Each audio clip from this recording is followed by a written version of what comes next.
Hea sõber, tere tulemast tänasele mõtisklusele kohtumõistjate raamatu üle. Kindlasti oled märganud, et sageli ei hävita kurjust mitte niivõrd välised vaenlased, kuivõrd sisemised lõhed.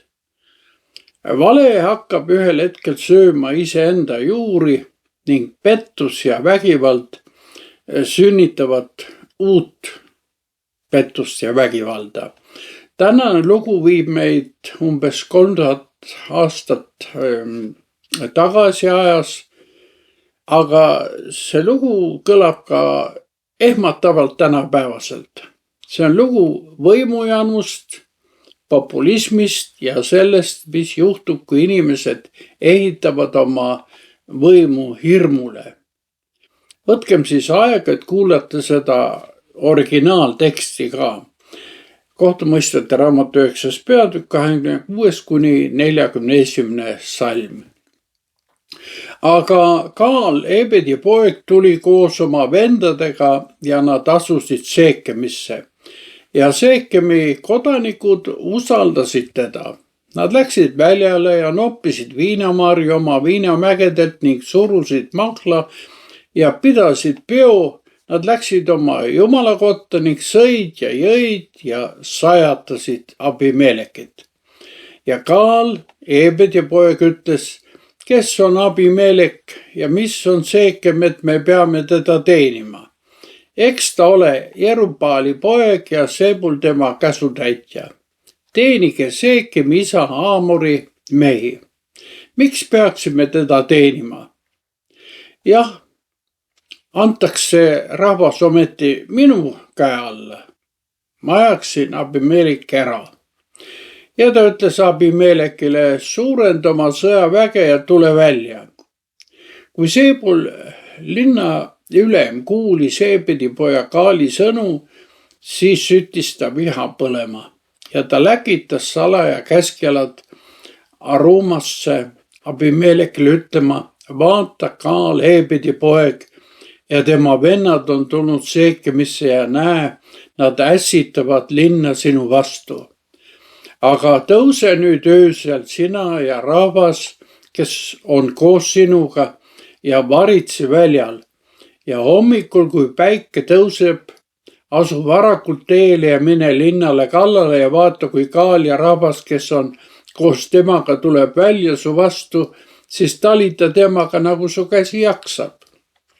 Ja Abimelek tõusis öösel üles ja kogu rahvas, kes oli koos temaga, ja nad varitsesid Seekemit 4 salgas. Ja Kaal, Eebedi poeg, läks välja ning asus linna värava suhu, aga Abimelek ja rahvas, kes olid koos temaga, tõusid varitsuspaigast. Kui Kaal nägi rahvast, siis ta ütles Sebulile, vaata, rahvas tuleb alla mäetippudelt. Aga Sebul vastas temale, sa näed mägede varja nagu oleksid need mehed. Kaal aga jätkas kõnelust ja ütles, vaata, rahvas tuleb alla maa nabalt ja üks salk tuleb ennustaja tamme poolt. Ja Sebul ütles temale, kus on nüüd sinu suu? Sina ju ütlesid, kes on Abimelek, et peaksime teda teenima. Eks see ole rahvas, keda sa põlgasid. Mine siis nüüd ja sõdi tema vastu. Ja Kaal läks välja Seekemi kodanike ees ning sõdis Abimeleki vastu. Aga Abimelek ajas teda taga ja Kaal põgenes tema eest ning maha löödud langes hulganisti kuni värava suuni. Ja Abimelek jäi Arumasse, aga Sebul ajas Kaali ja tema vennad Seekemist ära. Aamen. Pikk lugu. Aga vaatame veel kord üksikasjaliselt. Loo peategelane on Abimelek, kes oli saanud kuningaks. Mitte Jumala kutsest lähtuvalt, vaid oma 70 venna tapmise kaudu.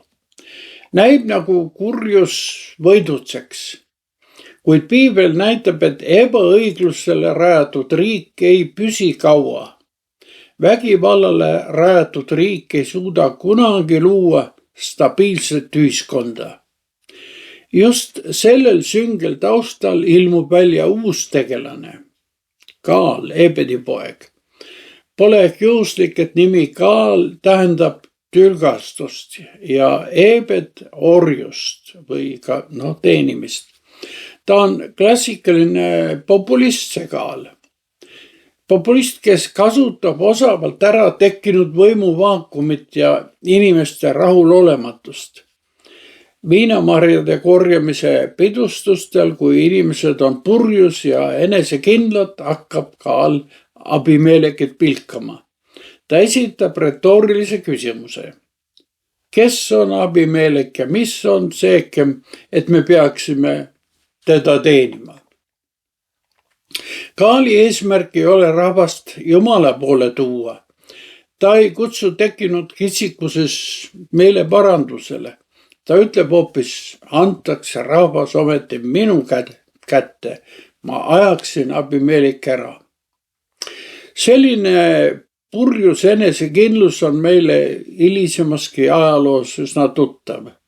Nii selgub enamasti, et need, kes oskavad kõige valjemini ja olemasolevat valitsust kritiseerida, pole võimule saades sugugi kõige paremad. Kaal lihtsalt külvab kahtluse leeke, mida on hiljem võimatu kontrolli alla saada. Aga seal on ka linnapea Seebul, kes jääb Abimelekile ustavaks. Tema esindab pragmaatilist kahepalgelisust. Kuuldes Kaali üleskutseid mässule, saadab ta salaja käskjalad Abimeleki juurde, soovitades tal öösel varitseda ja linna rünnata. Olukord hakkab meenutama malemängu, kus ühed kavandavad riigipööret, teised valmistavad ette varitsust. Üksteise usaldus on täielikult kadunud. Järgmisel hommikul seisab Kaal linna väravas ja märkab mägedest laskuvaid sõdureid. Seebul püüab teda rahustada. Sa näed mägede varja nagu oleksid need mehed. Kurjus püüab alati tegelikkust moonutada, sest me kipume uskuma seda, mis toetab meie ootusi. Aga tõde jõuab kohale ja varjud osutuvad tegelikult sõduriteks. Ja siis küsib Seebul Kaalilt irooniliselt. Kus on nüüd sinu suu? Mine siis nüüd ja sõdi tema vastu. Kuid igal malelaul on ka oma etturid, Seekemi kodanikud, kes jooksid kaasa Kaadi üleskutsega kuningas kukutada. See peaks meidki panema mõtlema, millest me oma ettevõtte kohviku nurgas räägime. Keda me kuulame, keda mitte? Millel rajaneb meie autoriteet perekonnas? Kas usaldusel või verbaalsel vägivallal? Palju mõtteainet, aga tuleme lahingu juurde tagasi. Selles lahingus saab Kaal lüüa ja tema mäss variseb sama kiiresti kokku, kui see oli alanud. Selles loos ei ole ühtegi tõelist kangelast. Abimelek on vägivaldne, Kaal on auahne, Seebul on kaval ja rahvas kõikuv. Kõik mängivad oma poliitilisi mänge, kuid keegi ei otsi Jumalat. Mida me sellest kõigest võiksime tänasesse päeva kaasa võtta? See lugu õpetab meile 3 väga olulist asja. Esiteks, valele alusele ehitatud edu ei jää püsima. Abimelek näis küll ajutiselt edukana. Tal oli kroon ja sõjavägi, kuid kõik see oli rajatud liivale. Piibli üks sügavamaid seaduspärasusi on see, et patt sisaldab endas alati ka oma karistuse seemet.